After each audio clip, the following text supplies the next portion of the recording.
Chapter 16. The Bee.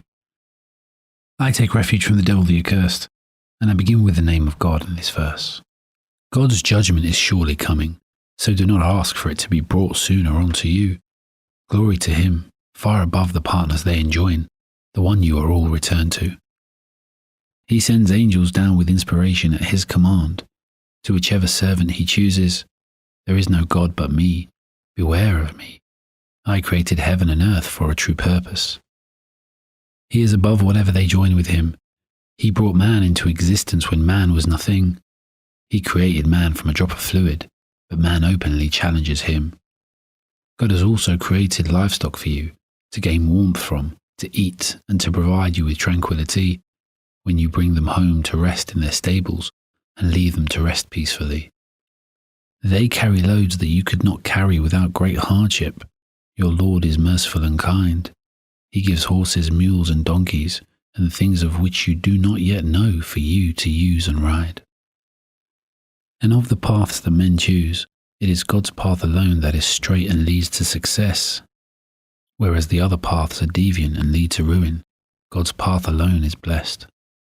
If he wished, he could guide you all to him, but he gives you freedom to choose, and whatever path of life you pick, he has promised to help you strive to what you want to do. So if you wish for heaven and God's grace, then God will help you along that way. But if you choose to follow other gods, like your own desires, then that is the path he'll allow you to take. It is he who sends down water from the sky. Some of it you drink, and some sustains you and your plants and livestock.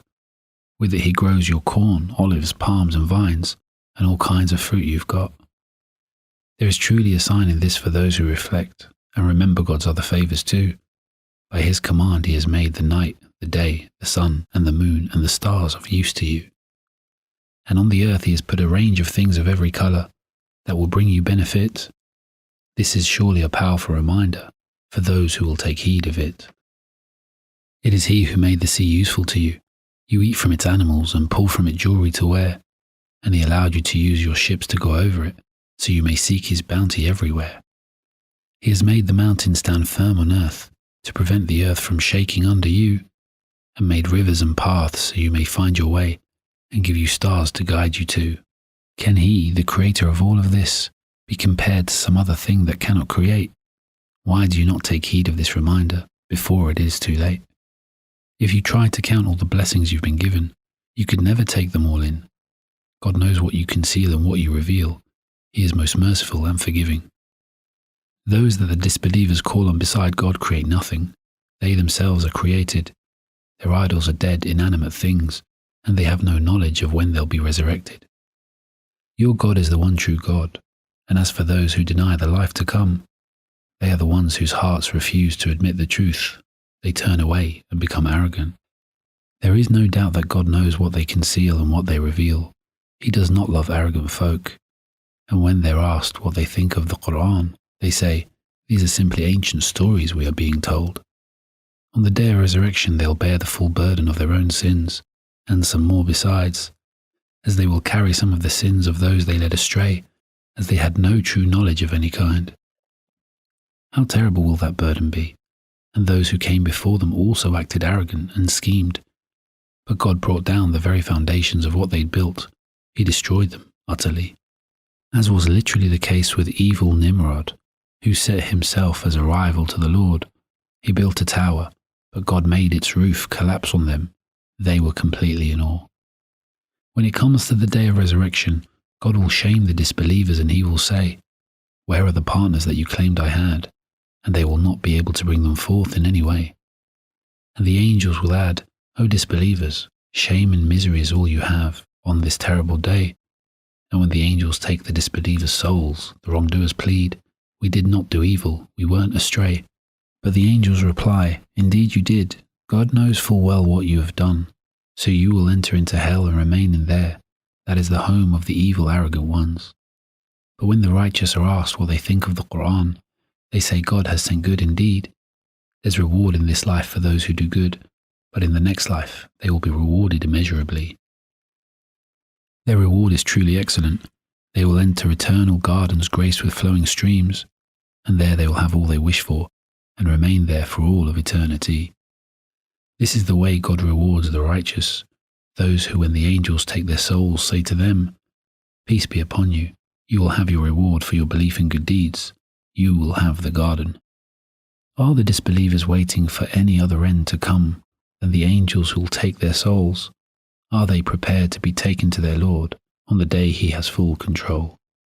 Those before them acted like them. They ignored their messengers and called their warnings a lie. So God destroyed them, but did not wrong them. They wronged themselves. They had the chance to put things right. So the evil acts they did came back around on them again. The punishment they mocked came down and surely overtook them. And those who worship other than God say, "If God had wished, we'd worship no other than Him. Neither would our forefathers have, so our actions must have God's blessing. He does not stop us from doing it, so He must be glad we gave Him partners too." Those before them also uttered such lies, but the messengers come with the truth. Are the messengers obliged to do anything but deliver the message and to give it clearly? They say, "Worship God alone, shun the idols," and we sent a messenger to every community. And of those who've heard the message, some chose to be guided, but some chose misguidance indeed. So travel through the earth and see the fate of those who denied the truth and ignored me. Prophet, you may be keen to guide the disbelievers, but God does not guide those who lead others astray, nor will they have any other person to help them in any way. They have sworn by God with their strongest oath that God will not raise the dead to life once more, but it is God's binding promise, though most do not realize it. The resurrection will come about for sure. On that day He will make clear the things they differed about and show them the truth of what they denied, but it will be too late then for them to change their ways because they chose to be ignorant in the earthly life. When we will a thing to happen, we simply say be and that thing comes about, and those who emigrated in God's way after being wronged should know we bring good things to the devout. We shall give them good homes in this life, but the reward of the hereafter will be far greater indeed. They are the ones who are steadfast and put their trust in their Lord. They have full faith in the Almighty. Prophet, all the messengers we sent before you were simply men to whom we had given revelation to. You can ask those with knowledge of the messengers, if no knowledge of them is with you. We sent them with clear signs and scriptures, and similarly we have sent this Quran to you, so you can explain to people what was sent to them, and so they may reflect on it too. Are the ones who plan evil ever so sure that God will not make the earth swallow them instantly, or that punishment will not come upon them in some unknown way, swift and terribly? Do they think it won't come upon them while they are in the midst of their daily tasks, or that it might not come and overtake them gradually, little by little, part by part? The disbelievers scheme, but they cannot frustrate God. Your Lord is merciful and kind. Do the Meccans not observe that God has created things that cast shadows to their left and right, left in the afternoon sun, and to the right as the sun comes up at the start of the day? Indeed, each person's shadow prostrates to its Lord, as everything else does, in its own way. All the things in heaven and earth submit to God, every one of the beasts and the angels too. They are free from arrogance, they fear their Lord, they do as they are commanded to. God has said, "Do not proclaim to take two gods, for verily God is one. He alone is the one you should submit to and hold in awe. All things are in His possession. Everything in the heavens and earth belongs to Him. Everlasting obedience is His right. Will you heed anyone other than God? God is the master and controller. It is He who has all might. Whatever good thing you possess comes from God, and you cry out to Him when hardships come. Yet when He has relieved you of your hardship, some of you attribute partners to the Almighty One. Let them persist showing ingratitude for God's favours that we have given to them, and enjoy the life you have here on earth. You'll soon know how grateful you should have been. They set aside part of the sustenance we give them, for idols they choose to honour indeed, the origins of which they had no knowledge of. They made them up, but they will be questioned about their deeds. The disbelievers say, the angels are the daughters of God, and prefer themselves to have sons, and when any one of them is given news of the birth of a daughter, their faces become overcast and gloomy ones. They hide themselves away from people because of what they regard as bad news that they've received. and wonder should he suffer and keep her or bury her alive. How terrible the options they perceive. And look at the arrogance they display. They say the Almighty has daughters, but they wish for sons. They attribute to God what they do not wish to have. The image they paint of him is an insulting one. God is the mighty, God is the wise. If he took people to task for what they have done, he would not leave a single one of them on earth, but he allows them to live their life until their death comes. When their time for death is upon them, they cannot delay or change it in any way. They boast, "We have sons, considered better than God's daughters." It is only lies that they say. Without doubt, they will have the fire. They will have the best of it indeed. They will suffer the worst of punishments, and of those to be abased they will have priority. By God, we sent messengers before you, Muhammad, sent them to other communities, but Satan tricked every one of them, made them cherish and love their evil deeds. He is working with the present disbelievers too, but a painful punishment for them will come. We have sent the Quran to make things clear to people and as a guidance for the believing ones. It is God who sends down water from the sky to revive the earth when it is dead. There is a sign in this for those who listen, and a sign in your livestock that you should comprehend. From your livestock we give you drink from their bellies, pure milk sweet to drink, and yet in its belly is also waste and blood, but we bring out the milk devoid of these impure things. From the fruits of date palms and grapes, you take sweet treacle and raisins and wholesome provision too. There truly is a sign in this for people, those who put their reason to good use. And God inspired the bee, saying, "Build your houses in mountains and trees and what people build. Follow the easy paths made by God, and use all types of the earth's produce to seek your fill. And from their bellies comes a drink of different colours. In there is a healing for people to use. There is truly a sign in this for those who reason and consider, who reflect and are astute. It is God who created you, and in time it is God who will cause you to die. Some of you will be reduced to an abject state in old age, so that all knowledge you had passes by. God is all-knowing and truly powerful. He has given some of you more provision than others, and those blessed with such refuse to give it to their servants, lest they become their equals. Again, God is reminding them of the foolishness apparent in what they say, as they say idols are equal to God, but would never consider their servants and themselves the same. How can they think that the creation is equal to the Creator? They deny His blessings by doing so. It is He alone who gives you spouses and children and grandchildren. He is the one in full control. It is He who provides mankind with good things. How can they lie and deny His blessings? What they worship beside God has no power to provide in the heavens and earth. Surely those idols do nothing. So do not make comparisons with God, or associate any likeness or power sharer with Him. You disbelievers act as if you do not know there is none comparable to God, but now God tells you, He is the knower of everything. God makes this comparison for you. Imagine a servant controlled by his master. He has no power to do as he wishes, and another man who we have given plenty, and he gives much in charity, privately and publicly with it. Can these two men be considered equal? All praise belongs to God, but most disbelievers ignore this. God presents another comparison for you to consider and reflect upon it. Picture the scene of two men. One is severely disabled from birth, unable to do anything. He is in need of much care indeed. Such is the example of the idol. He cannot respond to the call when he is besieged. Can this be considered equal to a healthy man who commands others to justice and the straight path? Such is the example of God's call through the messengers. God is the first and the only and the last. All that is unseen in the heavens and earth belongs to God, such as the resurrection and other things. He has knowledge of all that will come. Judgment will happen in the blinking of an eye. The day is surely coming. God has power over all things. He brought you out from your mothers when you knew nothing at all, and gave you hearing, sight and minds, so that you may be thankful. Do you not see the birds made to fly through the sky? It is only God who holds them up indeed, and in this and the rest of creation are truly signs for those who believe.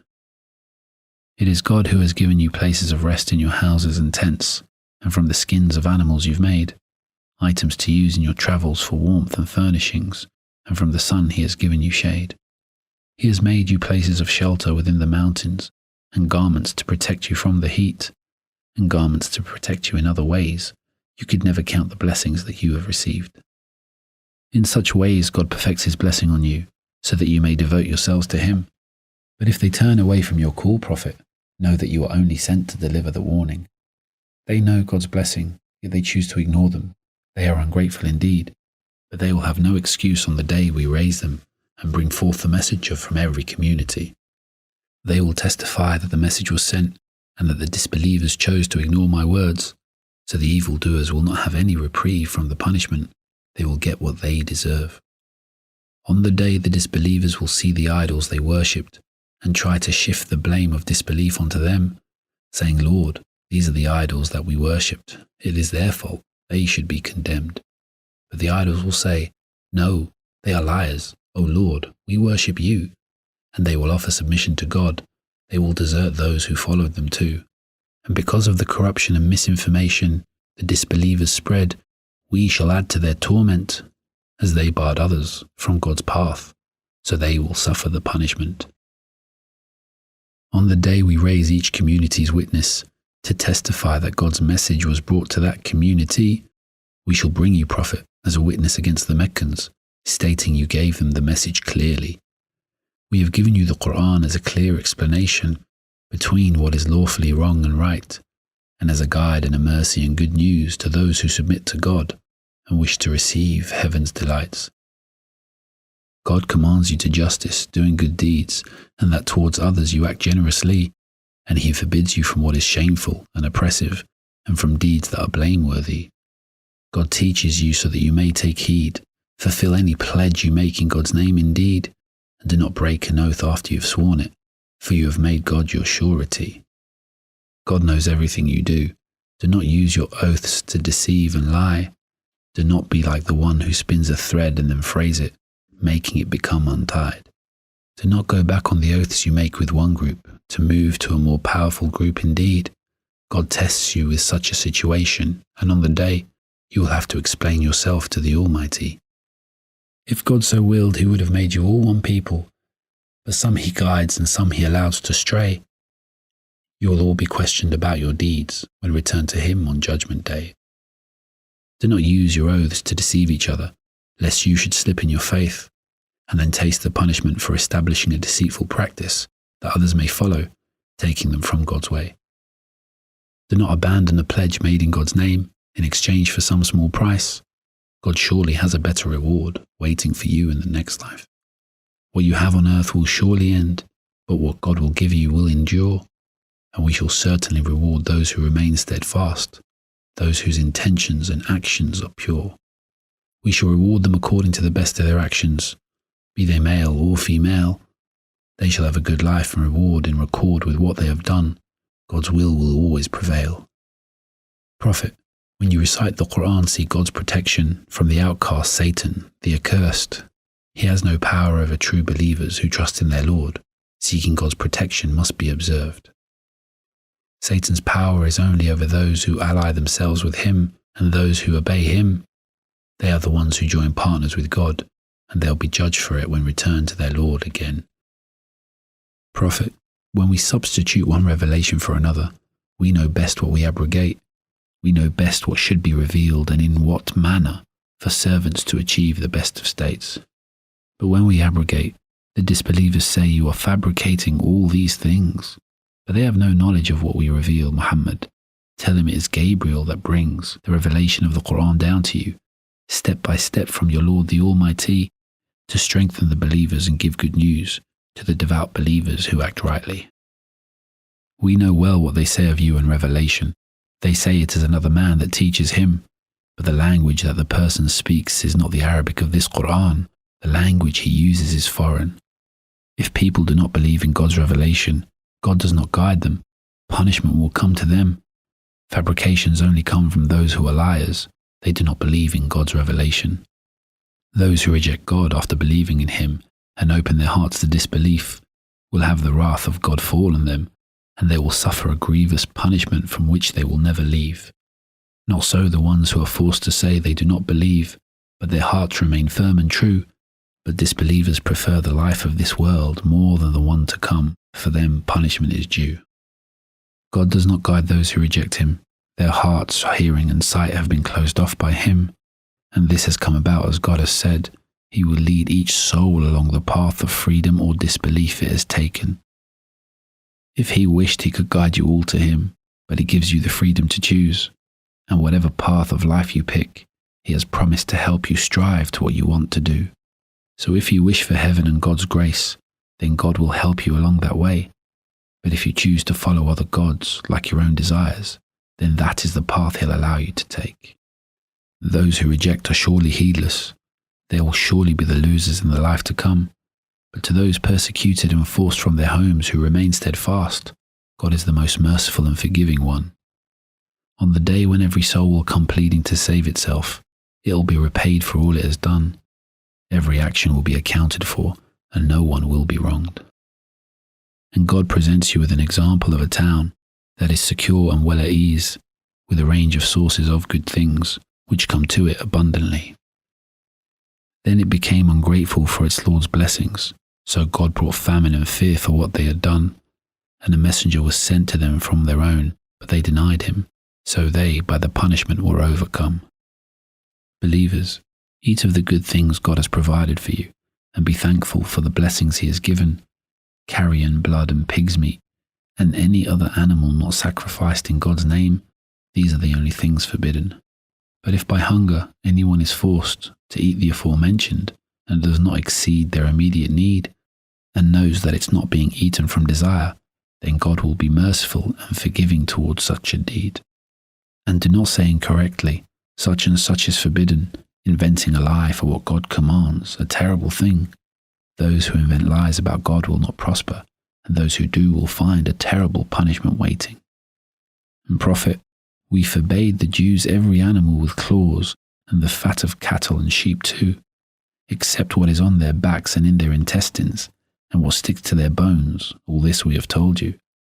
And we made this obligatory on them, because of their multitude of sins, and consequences of stiffer rules are the consequence that such actions bring. We did not wrong them, they wronged themselves, but those who did it out of ignorance and chose to repent, know your Lord is most forgiving and merciful to those who make amends. Abraham was truly an excellent example, obedient to God and true in faith. He was not of the idolaters, but grateful to God, who guided him to the path that was straight. We gave him blessings in this world, and he will be among the righteous in the afterlife indeed. And we revealed to Muhammad, follow the creed of Abraham, the faithful, who abstained from idolatry. The Sabbath for the Jews was supposed to be Friday, but they disobeyed and argued with their prophet, and they chose Saturday instead, as when they were told to keep it on Friday, they said they did not want it. And so in that way the Sabbath was made obligatory for them, and on the day of which there is no doubt, on that day the Lord will judge between them about all the things they differed about. Prophet, call people to the way of your Lord with wisdom and teach in a beautiful way. Argue with disbelievers courteously, for God knows best who is guided and who has chosen to stray. If you believers respond to an attack, make your response proportionate, but it is best to stand fast. Prophet, be of those who are dedicated and assured. It is only through God that people become steadfast.